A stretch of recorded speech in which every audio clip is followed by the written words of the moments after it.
Hello, everybody, and welcome into the Dorton and Doetkott podcast, episode 85 here. Doing some more Townball talk. And we have Nick in the top left corner. Hair is growing back a little bit. Hopefully he maintains it. That'd be fantastic. That'd be fantastic. Sure. Um, and below us, we have Brett Kruschke. Brett, how you doing? I'm real good. How are you guys doing? Not too bad, not too bad. We appreciate you coming on the show and chatting some town ball with us. We'll have somebody in our league joining the show, so that's pretty fun. Yep, happy to do it. Perfect. So, a couple questions that I like to ask just to get to fun questions, get to know our viewers a little bit before we get rolling is who is your favorite MLB team if you follow Major League Baseball? Yeah, definitely the Twins. Like Awesome. I'm sure most of your guests. Yep. Yeah. Yep. That's usually how it goes. That's usually how it goes. And then who is your favorite? Do you have an all-time favorite Minnesota Twins player? Yeah, I have kind of a two-part answer for this. Yeah. So I'm 51 years old, so that'll tell you about where my Twin fandom began. But I started listening to the Twins when I was 11 years old on the radio, just and kind of got hooked that season in '84. They actually hung on till late in the season, and um, it came down to the final weekend if they might make the playoffs, and they ended up blowing like a 10-0 lead at Cleveland on a Jamie Quirk home run. So despite that, I still was hooked on the Twins and baseball. But so everybody's favorite player when I was in my baseball fandom prime was Kirby Puckett, of course. And so I was one of those kids that thought, well, I don't want to like the same guy everybody else likes. So I I had to figure out who else is going to be my guy. So I settled on Gary Gaetti, who I really do like him a lot. Um, I love Gary Gaetti, but over the years, I kind of realized my actual favorite player was Puckett. So I just shoved him off because everybody else liked him, but I was like, he's just incredible, and he was just the heart of everything they did. So um, the final answer, Regis, is Kirby Puckett. All right, that's a good answer to me. No, that's a good one. That's cool. Yeah, a lot of times I've definitely found myself as a Rockies fan, like, oh yeah, this is my favorite player at the time. It's like, no, it's the best player. It's the best player. Yeah, I that's listened cool. to a fantasy baseball podcast, and they always call them the paste eating Rockies because they've pretty much earned the label. So sorry, I got to dump that on you, but Hey, listen, you haven't said anything that I probably haven't already thought myself. yeah, I bet. Yeah, that's awesome. And then do you have a favorite non-Minnesota Twins player? Anyone that you really appreciated watching that didn't play on the Twins? Yeah, favorite one growing up was Roger Clemens.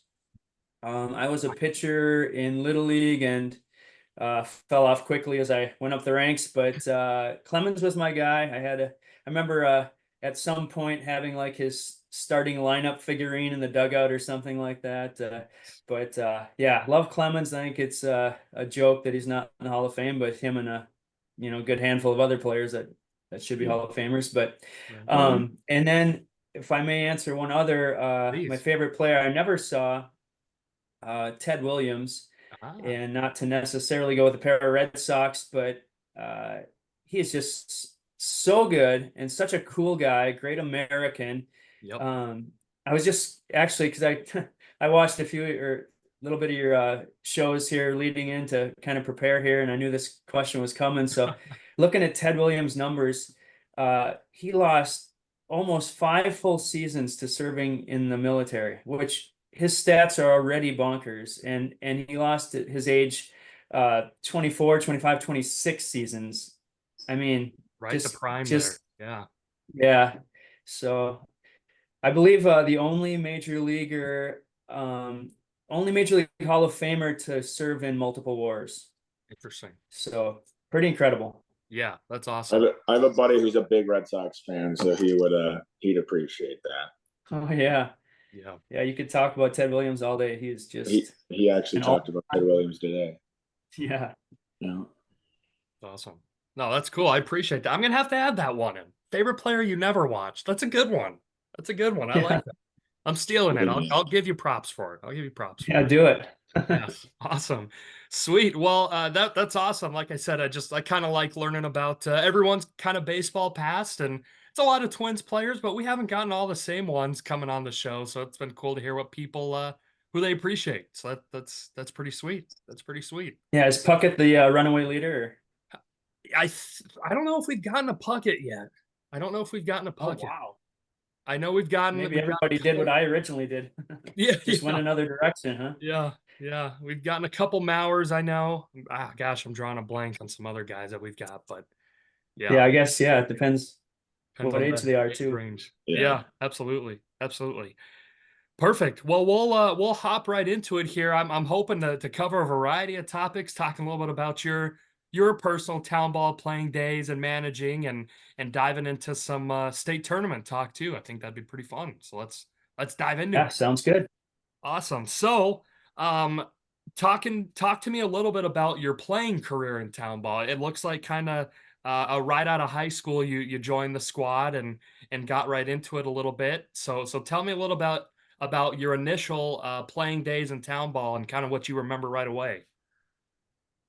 Yeah, well, I'll beat to the chase to start with here and say I if you do this podcast for another 50 years, you will never speak to a worse town ball player. Uh, but as I played 20 years on the Belle Plaine Tigers, and 10 of those years I didn't have a hit. And it's, I wasn't going 0 for 100, but I was the end of the bench guy.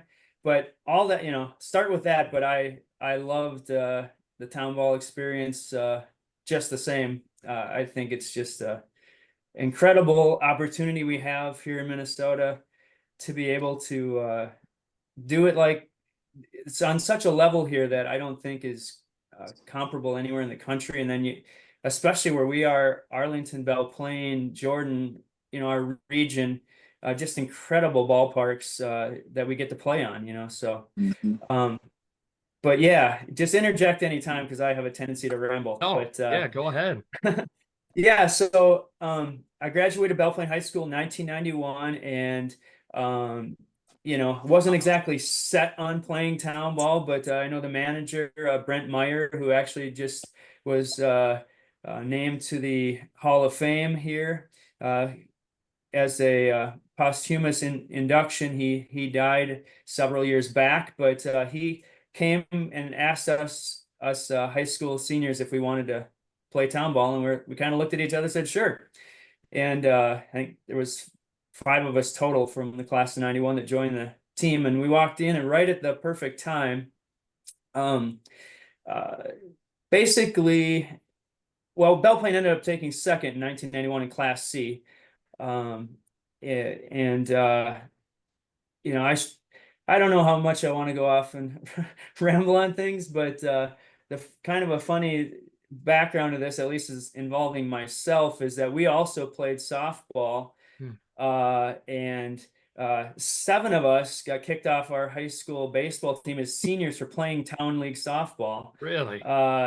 Really? And so that was a very ignominious end to our careers. Uh, but nonetheless, it was quite an ordeal. I could talk about that later if you want to. Oh, But so we also were playing softball together in the summer once we got done with high school, and then the state tournament was going on, and so those of us that didn't really play, we were still going to play softball in the Class D tournament and having a ball, and did well, and then going to town. So I look at it now, I think, man, it's kind of crazy. It gives you patience with young guys because their heads aren't always where you'd like them to be when you're an older player. But um, yeah, so it was a great team. I mean, we had the first couple names that come to mind. Jeff Miller, Belle Plaine guy. His nickname was Hot Dog or Dog. He's the namesake of Johann's Bar in Belle Plaine currently. Annie's Cafe, his wife, that's his wife, so they're very prominent in Belle Plaine. But Jeff Miller played minor league baseball for the Mariners. I think the first town ball game maybe I ever went to was a couple years before that, and the big buzz was that there was a Mariners scout at the game watching a Dog, Interesting. and they did end up signing him. But and then so Jeff Miller, Barry Wohler, or the two. Wohler ended up being when we won it in '94, the Class C MVP of the tournament, and he had just arrived as a teacher at Belle Plaine in '91. So Oh it's not wow. a coincidence that our great 5-year run there, I would say the best Belle Plaine ever had. Probably most of it you can say that because we won one, but we took a first, second, a third, and had a state tournament every year during that period. But Wohler and Miller be the tops, and then there's other great players, Jeff Bruder, Jim Biskins, and Fogarty brothers, and Kevin Stanicka, and so it was Trace. And then from my own class, Trace Selly was a great outfielder, and Brad Muhlenhart was the starting shortstop as an 18-year-old on this '91 team. So Oh wow. Yeah. Yeah. That's yeah, a I can keep going, but yeah, I'll let you jump in there if you yeah. want. Yeah, absolutely. No, that's awesome to kind of go down memory lane and wild. You got kicked out of your high school baseball team senior year. So I mean, I guess next best thing is to jump in the town ball a little bit and do what you can there. Yeah, well, we weren't very good. We were like, I don't even know, 1-8 or something. We got kicked off the high school team, so it wasn't exactly the community wasn't mourning our loss. But when I went to Southwest State in the fall, and I got mercifully redshirted one year before getting cut the next, but I put in my little bio in the program, Brett won all of his team's games as a senior because it was only one game. But Nice. Awesome. That's awesome. Nice. And then you stepped away for a little bit, did some interning, it looks like, and then you came back in '97 and then started managing the Tigers in '99. So talk to me a little bit about how did that transition happen from being a player and then being, I guess, a player manager of sorts with that. yeah, and I'm just gonna real quick touch on just those '90s years. We won it Please. all in '94, Yeah. and and um, it was at Arlington where Oh, really? we played that game, and Jordan also won Class B that year. So we had that night that we both won the championship, a memorable gathering at Johann's bar. I'm sure very memorable. Was Anyways, you not? it was both teams were there, and it was just so cool to have two sets of guys, teams celebrating, and where you knew a lot of the other guys, and so that was fun. But yeah, so in 1996, I in right after I graduated from Southwest State in Marshall, I went to the Sioux Falls Canaries and did an internship as a media relations director. Just touching on that, I won't elaborate, but it Yeah. was an awesome summer. I mean, I didn't like being apart from away from Belle Plaine and all the baseball Townball guys and everything. But it was just like, this is something I needed to do, and it was the summer that Darryl Strawberry and Jack Morris played for the Saints, so it was Mm. a very memorable year in the Northern League's history. But that was really uh, cool opportunity. But anyways, to catch up to your question here now, so yeah, so I came back in '97, and I have very few career highlights, but I'll sneak this one in. Please. In '97, and I I was a pitcher in high school, not very good, couldn't throw strikes, didn't throw very hard. I don't, but maybe we didn't have, it was kind of a default option. We didn't have a whole lot of arms. But anyway, so I got some opportunities on town team still to pitch, and but in 1997, I don't know why I was given the ball in the playoffs because we were now Class B because they bump you up. We really are truly a C team, but they bump you up, and so we're still now the good. Pretty much most of our good players had left, and those us ragtags are still around. A B team, I think that was maybe our last team as a B, last season as a B. But I beat Chaska in the playoffs at home, and I Wow. have no idea how. But Nice. Some angels in I the do have a outfield out baseball from there. Nice. yeah. So yeah, like I said, a career of lowlights, but there was one highlight. But um, yeah, and so then Jeff Miller, dog, who I was talking about, uh, he's pretty much the Billy Martin of the Town Tigers. He's been, I wouldn't say he's been fired, but he's been the manager in more stints than anyone for sure in our history. I mean, just he'll come and go and come and go. Well, he managed in '97 and '98, and then and then I'm trying to remember why he left at that time, but basically somebody needed to take the reins, and so I did in '99, and managed for 6 years. And you know, kind of funny, but I decided after the 2004 season that we didn't I thought we should have did better in the playoffs, and I just thought might as well let somebody else try this. Maybe a different manager would help us out or something. And then in retrospect, I kind of thought, yeah, I should have just kept managing. But not that it's anybody else couldn't do it too. But I think it's kind of cracks me up a little bit now that I apparently felt the pressure enough that we didn't deliver in the playoffs, that I needed to get out of the big chair. But Yeah. Yeah, that's awesome. So, so did you have somebody when you wanted to before you became manager, let you know like, hey, we think this would be a good thing for you? You mentioned someone needing to step up, or was it just simply hey, I'll do it because no one else has said they will kind of thing, or how did that work? yeah, I think there was some encouragement from some of the board, probably Jerry Meyer, who was a longtime president on the board, and I can't frankly remember, but I Sure. that's in bits and pieces. That's kind of how I remember it going, and as most managerial appointments in Townball, nobody else wants it. So if you find somebody who's actually willing to take it, you're the guy. Yeah, yeah, So absolutely. Now, reading the bio a little bit, this next part is something that I know Nick is going to be very jealous, and he has said many times he would like to do in a game. You stole second, third, and home all in the same inning. You got to walk me through that. yeah, Nick has talked about that many times. He's gotten second and Oh third. yeah, Hasn't quite tried to attempt to steal a home. I have not. well, here's the thing. I gave myself the green light because I was like, we didn't play that much. This was a game at Carver back, Carver's gotten good now in recent years, but Carver really was a poor team.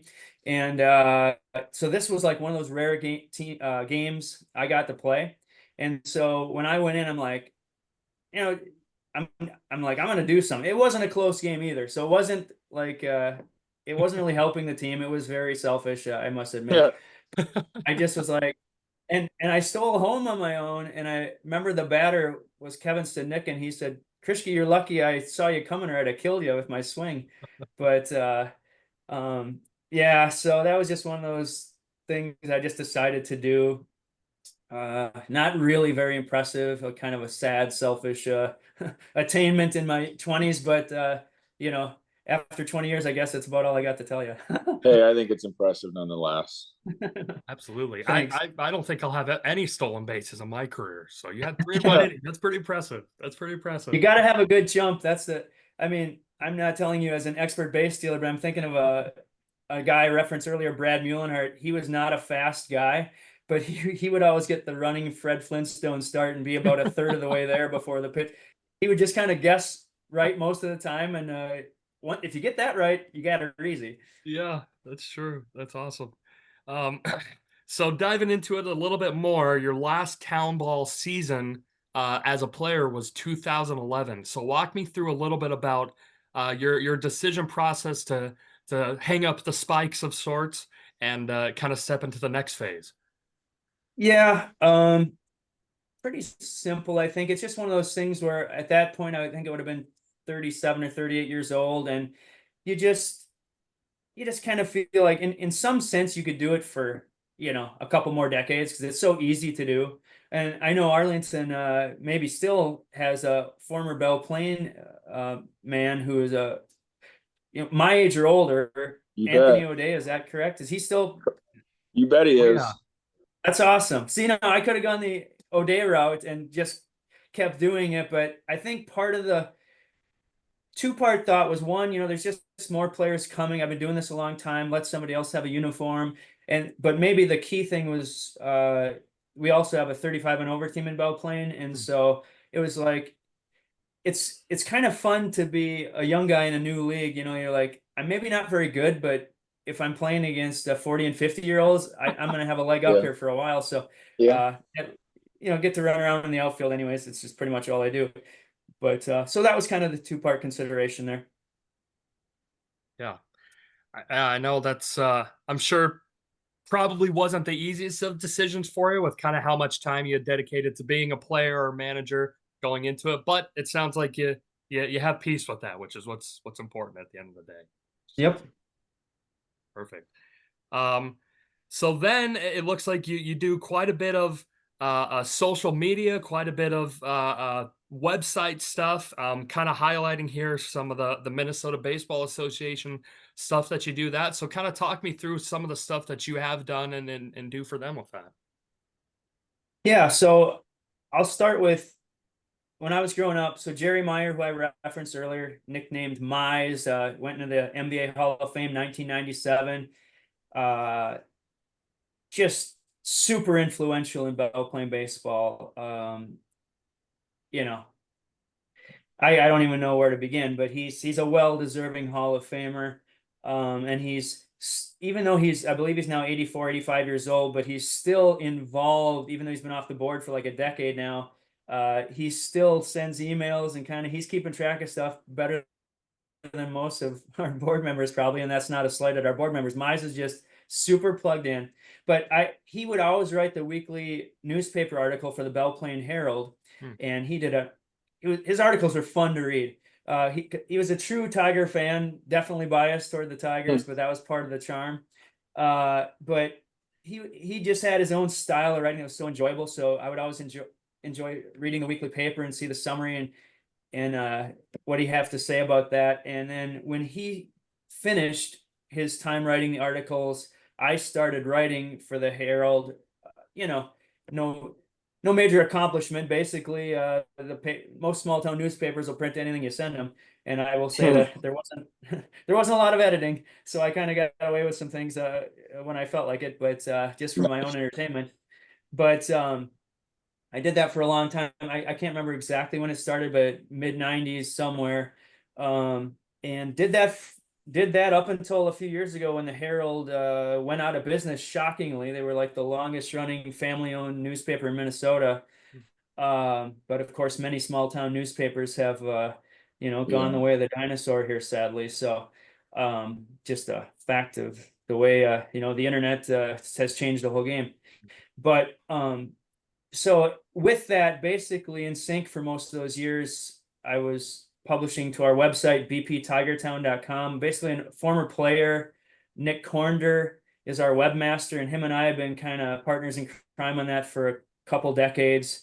And just how Nick, if I believed in a Catholic sainthood, he deserves it, but because for putting up with all my stuff, but just because I'm pretty particular about the way things look and lay out and all that, and so I'd send him so many changes, and he would willingly make the changes, add this picture, change this highlight. You missed something on page this tab or something. So it's been a good partnership with him.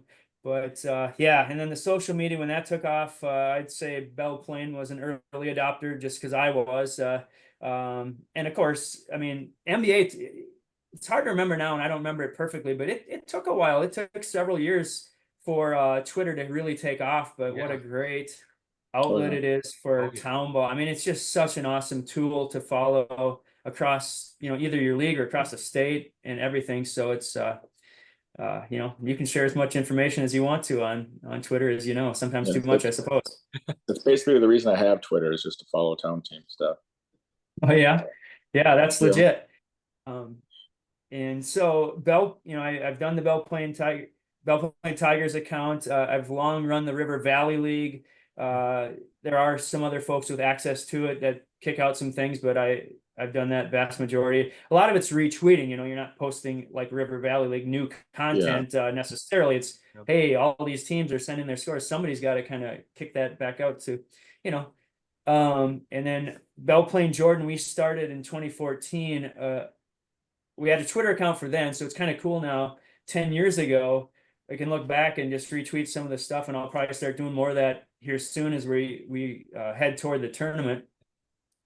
But yeah, and I think I got like 10 Twitter accounts total. So just I'm a Holy little too smokes. into it. It's a lot of passwords. Yeah, it is. 1, 2, 3, 1, 2, 3, 4, 1, 2, 3, 4, 5. Exactly. Yeah, that's Got to cool. write them down somewhere. Yeah, that's right. That's right.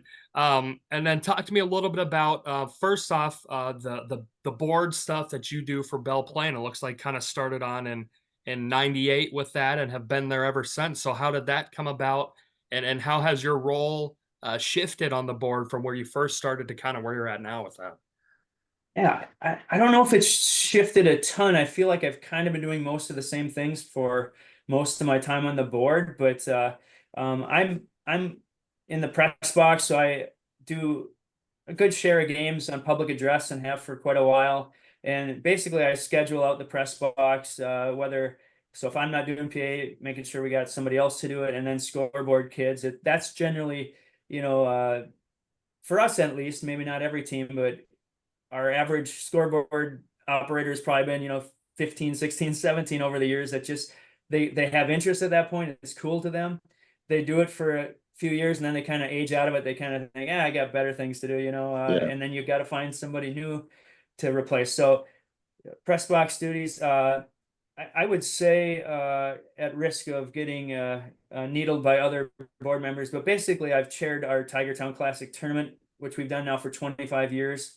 And we pretty much do the same thing every year. And I know you guys have your tournament, which is, looks like a lot of fun. Obviously, we haven't. You bet. Friendly. Yeah, I don't know if we might have played in your tournament a time or two over the decades, but I just know you guys got so many nice things there in Arlington. I love your locker room. That is just an envy Yes. of every team, in my opinion.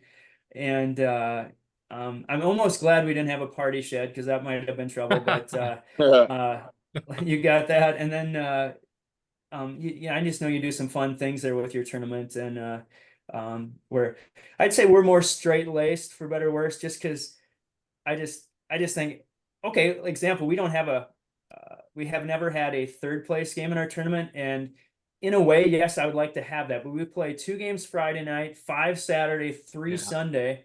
You got half your teams coming from central Minnesota, or at least, a couple.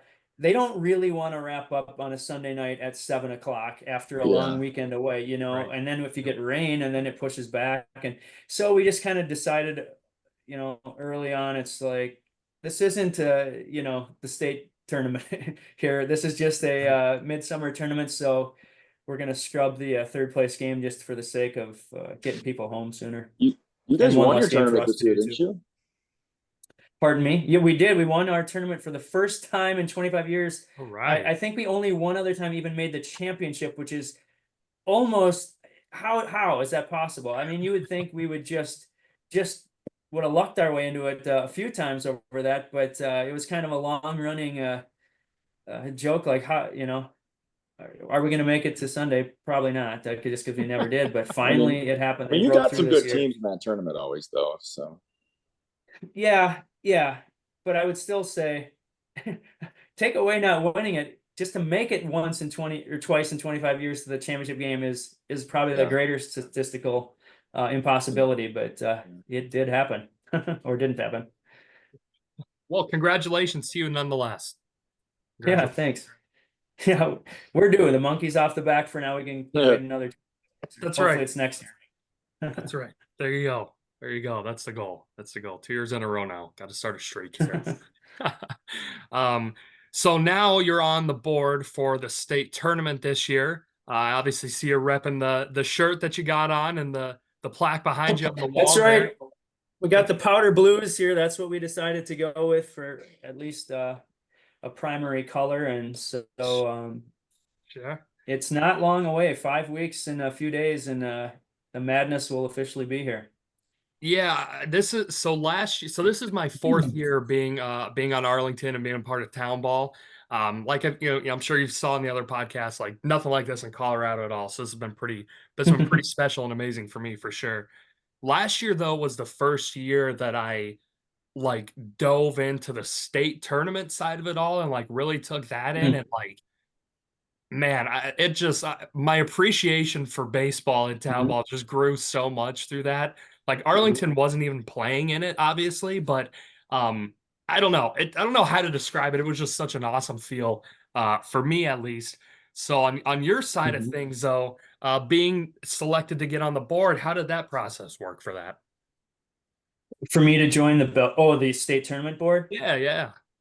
Yeah, okay. So like, yeah, there's a 3-person committee in Belle Plaine, and our board president is Brad Schultz, owner of Brad's Barbershop downtown. He is a massive behind the scenes. I mean, he's president now, so he's also in front of the scenes, but long time supporter of baseball, him and his wife Sue. And of course, their 3 boys are all hyper involved. Pat is the high school baseball coach in Belle Plaine Yeah. here for quite a while now, and they've been uh, rather successful. And then Mike Schultz, Matt Schultz. But so Pat and Brad have carried the heavy lumber on this whole Belle Plaine effort for the state tournament, and then I'm also there for my areas of contribution in social media and some other things, but and press box, but pretty much same stuff I'm doing for Belle Plaine. I'm doing for the Belle Plaine Jordan Green Isle tourney. But yeah, so it wasn't, I don't know exactly how that came. I think they asked if I wanted to do it, and I felt I should do it. Yeah. And not that I don't enjoy it too, but I also felt a duty to do it, that it's my turn to step into the bigger chair, because it is, we've been having meetings with the Jordan and Green Isle guys for probably at least a year, maybe a year and a half, about once a month on average, maybe, or give or take. But so there's a lot that goes into it. And I'll just tout real quick, Jason Shalupski from Jordan, I would consider kind of the head of the entire uh, uh, state tournament committee, not officially maybe, but he's leading the charge. And just, I'm really thankful and impressed with the job he is doing and has done. Is Absolutely. there Yeah. much?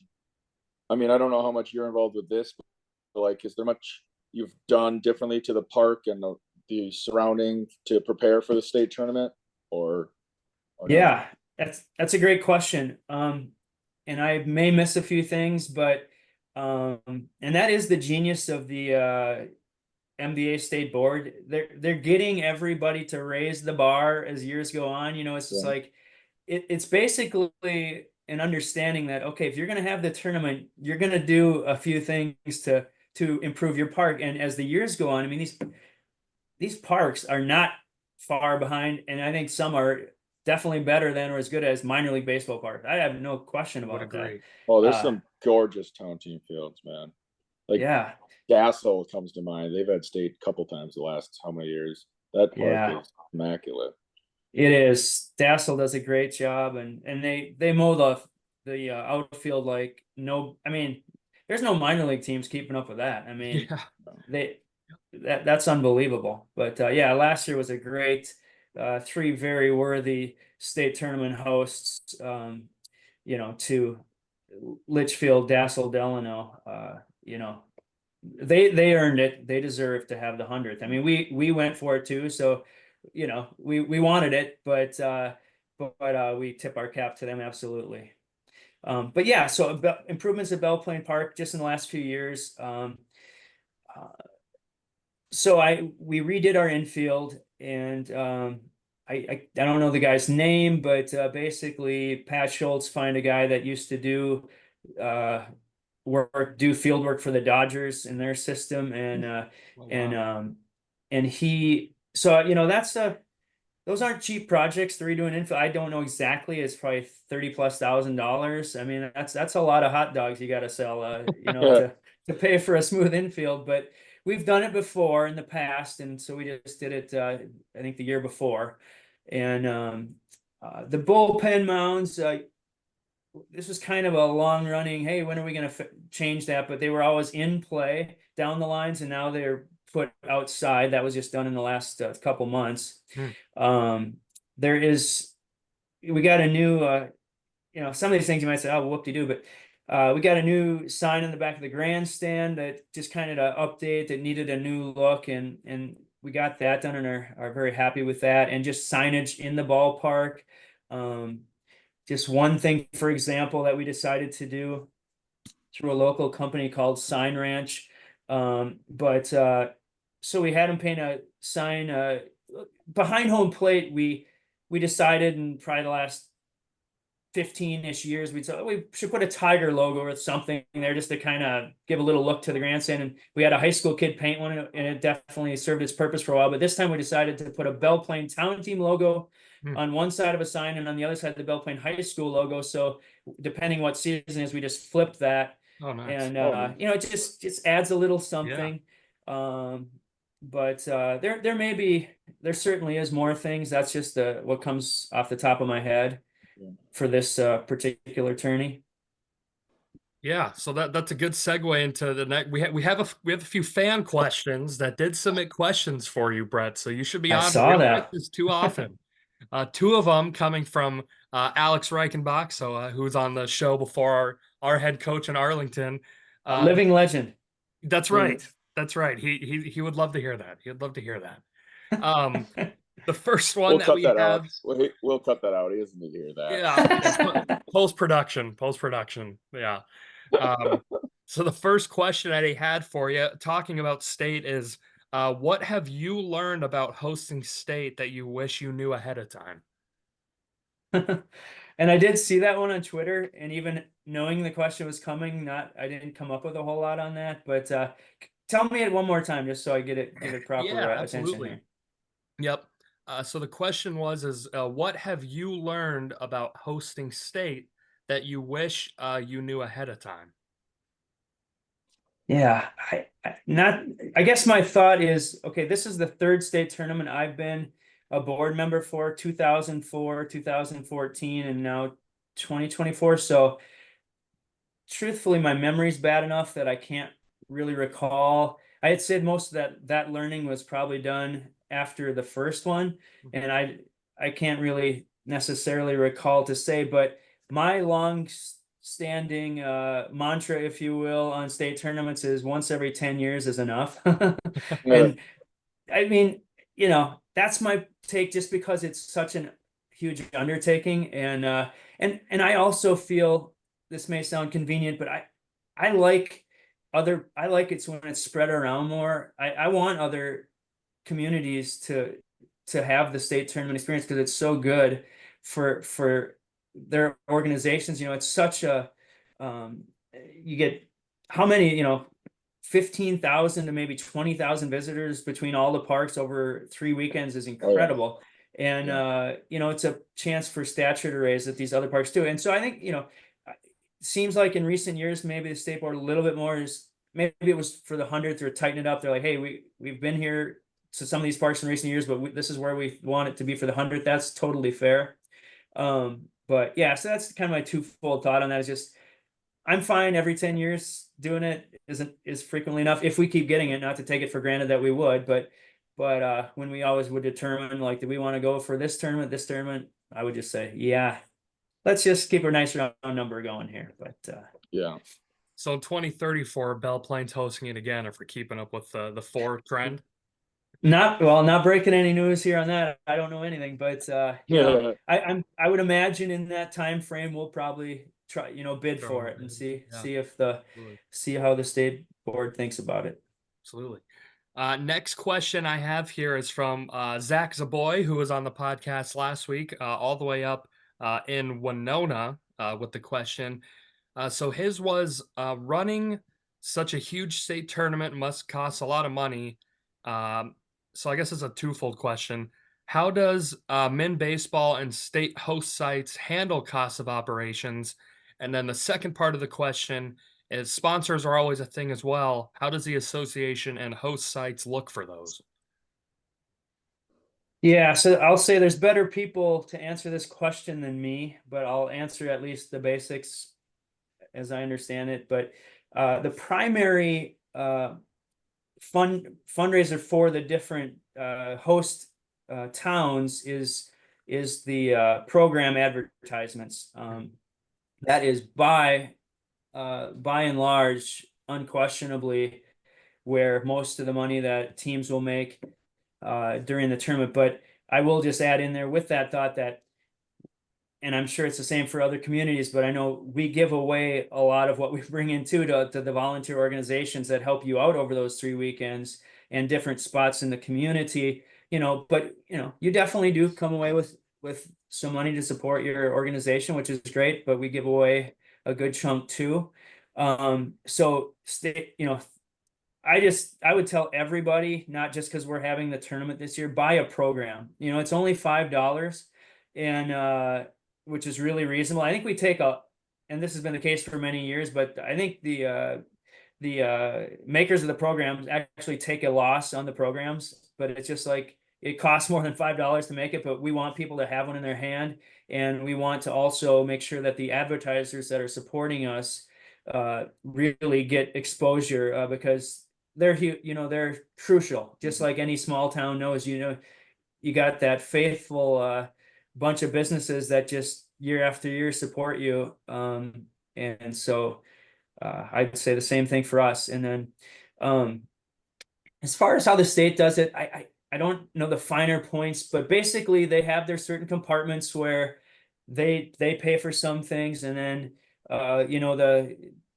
host sites pay for others, and they're good at it. They've done it a long time. They let you know what's expected, and so that's a pretty vague answer, but I would just say NBA handles some, and the host sites handle others with the finances, and you just take care of it that way. Mhm. Yeah, absolutely. I think that was a great answer. My next question that I have for me here is, just because I've been looking at it the whole show and I think it's amazing. Talk to me about the logo design for the state tournament. Who came up with that idea? I mean, obviously it's a play off of the Minnesota Twins, what they do at their field, but who like who came up with that? Who are we giving the credit to? That's pretty awesome. Yeah. So you're not wrong. We basically, I'm presuming that no Twins executives will be listening to this, but for your sake, hopefully, but for my sake, maybe not. But okay, so the interesting thing is, in the Belle Plaine Herald way back when, now this was back when there was just 2 sites hosted. Mhm. I think way back it was maybe just 1 site, then it went to 2. Then it went to 3. I mean, it's 3 primary now, but we even have like a 4th site, Shakopee, along with Green Isle, Jordan, and Belle Plaine. So it's kept going in that direction. But back then in '81, it was just Belle Plaine and Jordan. So there's in the Herald a great photo and caption that shows the state tournament committees from Belle Plaine and Jordan meeting with Twins owner Calvin Griffith at Met Stadium, Really? basically giving him like a 1981 state tournament jacket with the logo, and basically getting, as I understand it, getting his blessing to use it. Oh wow. And so now I may get corrected on this. Somebody might say, and I'm sure, they might say, we had that logo, the tournament before that too. I don't know. As far as I know, that's the case, but when we first started using it, but I could be wrong, but I think that is true. And so since then, we basically have kept it, because I do think it's a popular logo on a MBA standpoint. But again, it's popular for a reason, because people are very familiar with it. It's the Twins general logo. I'm gonna grab it off the wall here for Please you. do. Oh no, it's like stuck on there. I better not. My wife helped put me on there, and now I'm gonna break it. So I otherwise I would have shown that to you closer, but you can look it up on our Twitter thing. It's out there for our logo. Yes. But now with Green Isle, we had to wedge the little Green Isle guy kind of between the Belle Plaine Jordan guys shaking hands, so he's in there. But That's awesome. I love it. I love it. No, that's pretty sweet though. I've loved hearing the kind of process of it all, and all the inner workings, and obviously the year and a half of hard work, and probably more before that we don't even know about too, that you've put into this with that. Another question we have from Coach Reichenbach here. What do you What do you think should be done about players who post on Facebook during town team games? I That don't sounds know. like a trap or something, but now Oh, this referencing Arlington in some way? Well, let's this is just say referencing. there's three people on this podcast, and he is referring to two of them, and it is the person that is not wearing any kind of red. Funny. Well, maybe Nick wants to take this one. Yeah, Nick, what should the punishment be? I mean, he knows I do it, so whatever. To be I like my fair, it's always about the it's twin. It's usually baseball ranting about related. something with It's the always twin. baseball related. It's always Minnesota Twins. I mean, Well, come on. tell him if he puts you in the game, you won't do it. But if you're on the bench, you got to get through the day. So Fair. That's fair. yeah, I don't know I don't. I think Nick's best suited to answer that one. I mean, it is a thing. I mean, it's just, it's kind of like how you gonna stop it overall, really. I mean, unless you hope people are going to check their phones during games. I remember when that first started becoming a thing, but after a while, you just go, people mostly aren't, people that need to not be on it aren't going to be on it. And, like I'm kind of on, like, for playing for the 35 and over team Belle Plaine. I got my phone in my hand half the time when I'm on the bench, just because I'm taking, doing score updates and taking pictures and posting a video or something like that. And it's just like, whoop-de-doo. I'm doing score updates too. It's just Nice. Are you? it's just of the Twins game. Well, people want to know that too. Right. Yeah, I mean, how else are they gonna know if I don't tell them? That's true. Yeah, definitely can't watch it or check any apps or anything. So well, I don't know what we do No, without you. can't do that. That's right. That's right. You also mentioned, quote tweeted one of our podcasts and mentioned there are 4 different specialty beers for the tournament. So our 21 and up crowd that listens to this, which I'm assuming is Wait, probably really? most people. Here we go. I would love to hear them. What are they? Yeah, I think this is half the reason we wanted the state tournament last year, because we wanted to kind of be first to do the specialty beers, but then they did it last year and it was very popular from my understanding. It all sold out very quickly. So yeah, so we got, of course, Belle Plaine, Jordan, Green Isle. So overall, there's a 101st. It's called the 101 Pilsner. That's the general tournament beer, a Okay. specialty beer. Now, of course, you'll be able to get your regular standard beers too, that you're used to at Townball games. But and these are from Doetkott Brewery in Jordan. It's a newer brewery there. We had maybe our favorite state tournament committee meeting at Doetkott here a few months back, when we wanted to just make our decisions with them on the types of beers we wanted to get. And so they got the general 101 Pilsner, and then it's Green Isle Gold. And I'm not going to give you the finer points of the beers, because I know I like it. I don't know all the finer points of making it Hey, and all that's that. good enough Some for people me. tell you about the hops and all that. Sorry, that's not my department. So Green Isle Gold, Ale Jordan, and Tiger Town Sour. So I don't know, sours aren't for everybody, but they're for me. So I like them, and My I brother's wielded my mini input to say we'll take the sour, because I like that, and they told us that they're increasingly popular too. So that's an option for people, but you'll be able to buy it in a 4-pack together or single cans.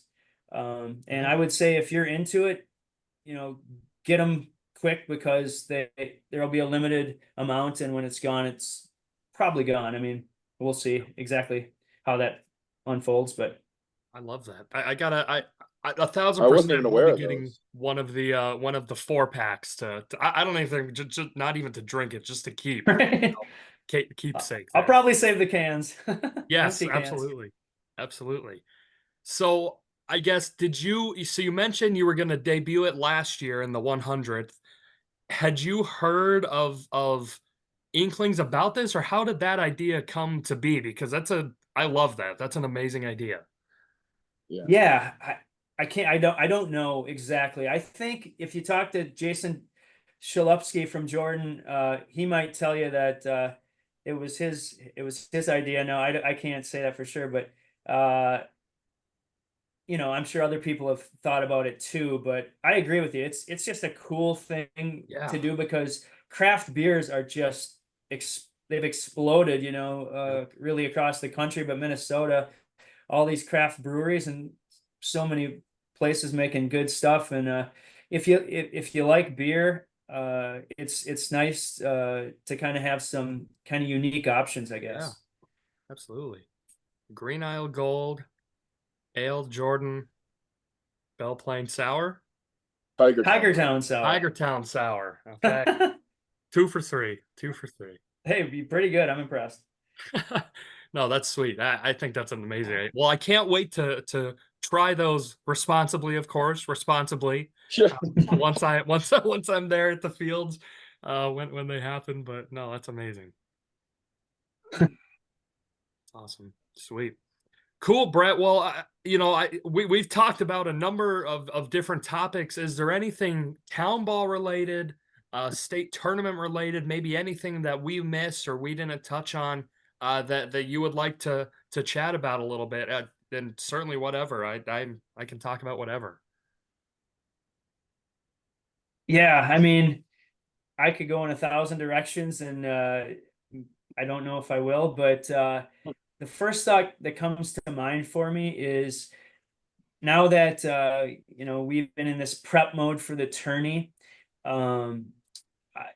you kind of remember what a undertaking it is, and all the effort that goes into it. So my gentle encouragement would be just go to the ballparks and support this. It's so much work goes into make this tournament what it is, and I'll say the state board deserves a lot of credit for that, organizing it, and just the new wrinkles they've come up with. A lot of things the same that people like and appreciate, but an example, new thing like they've started doing in recent years, these player of the game interviews after the game on the field and stuff like that. It's just I don't know, you guys can jump in and say, but the state tournament is like the gold standard for any season.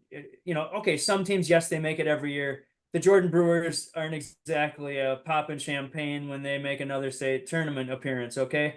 But for most teams in the state, especially the C teams, that it's not a common occurrence. It's such a big deal to make the state tournament. Yeah. And then you can have and hey, a lot of times you're gonna lay an egg and you get beat out. We've had plenty of those during my time, but then you get a 2013, now a couple years after I quit playing, but you just surprise yourselves in the community, and the 2013 Tigers went all the way to the championship game in 2013 before getting beat by Sartell.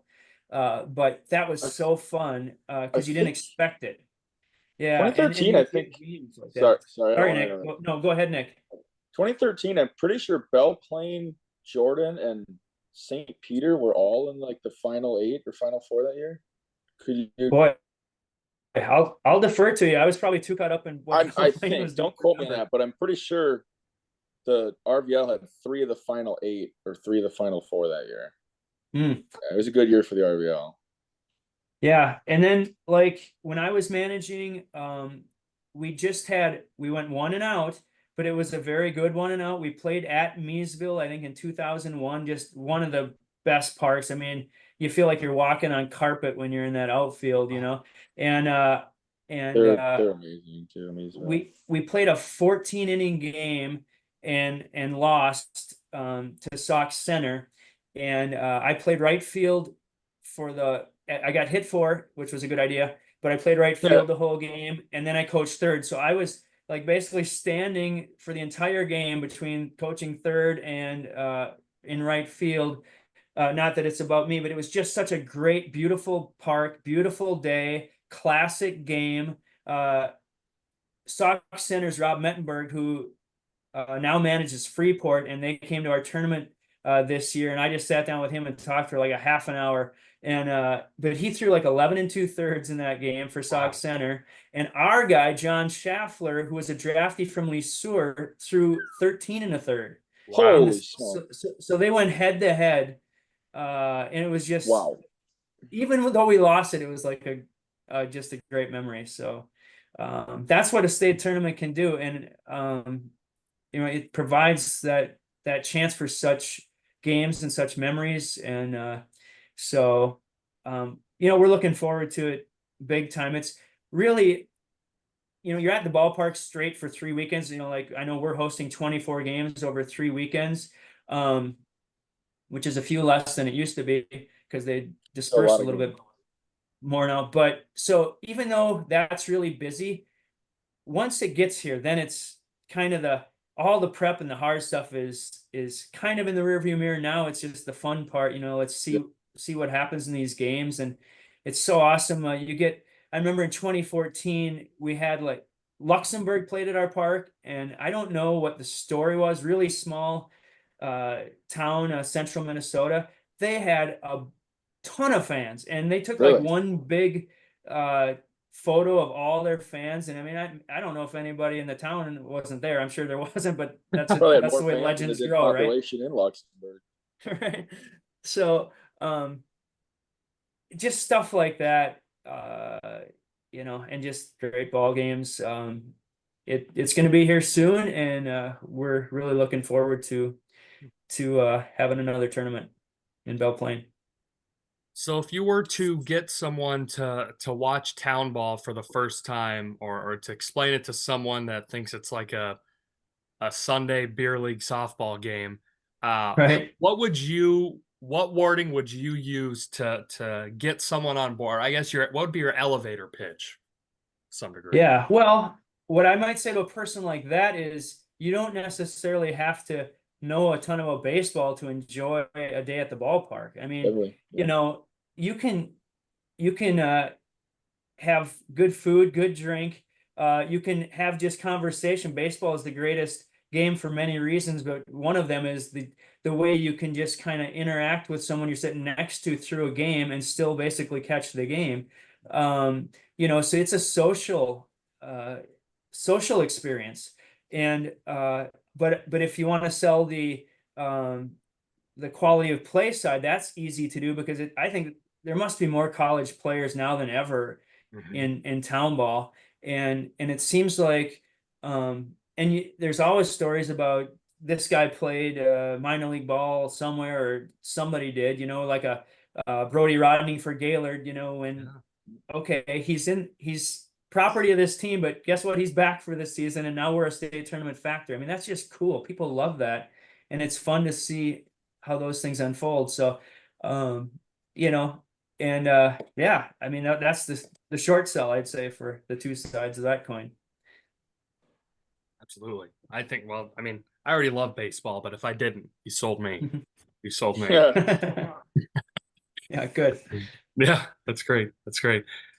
Well, Brett, thank you so much for coming on and chatting some Townball, chatting some state tournament, giving us some top secret information that you broke on the podcast about the beers. I appreciate that. That's that'll be a hot talker on Twitter now, right? Well, I don't know about that, but at least we got to say it first on your show. But breaking news. I think it's cool what you guys are doing, and so that's why I wanted to come on, is just to kind of as a small way of supporting that. It's great that you guys have a podcast where you're talking Townball, and I know there have been podcasts over the years, probably over the last 10 to 15 years, and they come and they go a little bit. It's not easy to maintain doing a podcast, I know, but the people that love Townball, this is just, right up their alley. So I just wanted to do it as an encouragement to you guys, and a thanks for putting this together and giving people a platform to talk about it. I appreciate that, Brett. Thank you. Yeah. No, thank you. We appreciate it. That means a lot. Yeah. You can have me back for episode 1000 or something. Yeah. I'll reach out to you. Maybe we'll have an anniversary episode, the 1000th. Maybe when Belle Plaine's in state in 2034, we'll be recorded. Okay, write that down. That's right. That's right. Yep. Clip this moment. Hey, I'll bring it back. Brett, are you announcing on Sunday? This upcoming Sunday. So you guys are at our park? Correct. Okay, I see where you're going with that. And it is fan appreciation night this Sunday night. So Arlington fans may win something they don't even want, but um, I don't know yet. I maybe, but we've got another primary guy who does announcing, and I messaged him, and he's a farmer, and so he's going to wait and see how the weekend's looking. So I'll probably determine that sometime on Thursday or Friday, and I'll take maybe Friday, and he'll do Sunday or vice versa. So we shall see. But yeah, and boy, the regular season is darn near over here, which is just the season goes so fast. It's incredible. Oh yeah. Yes, Yeah. it does. It feels like you wait all winter to get there, and it takes 15 years, and then summer starts and you're done in 10 minutes. Yep. Right? I know it. That's awesome. Sweet. Well, Brett, like I said, thank you so much for coming on. If is there any social media, anything that you want to plug, that you want to drop? Obviously you drop the beers, which is a check in our book. Is there anything else personally for you that you wanted to plug out there at all?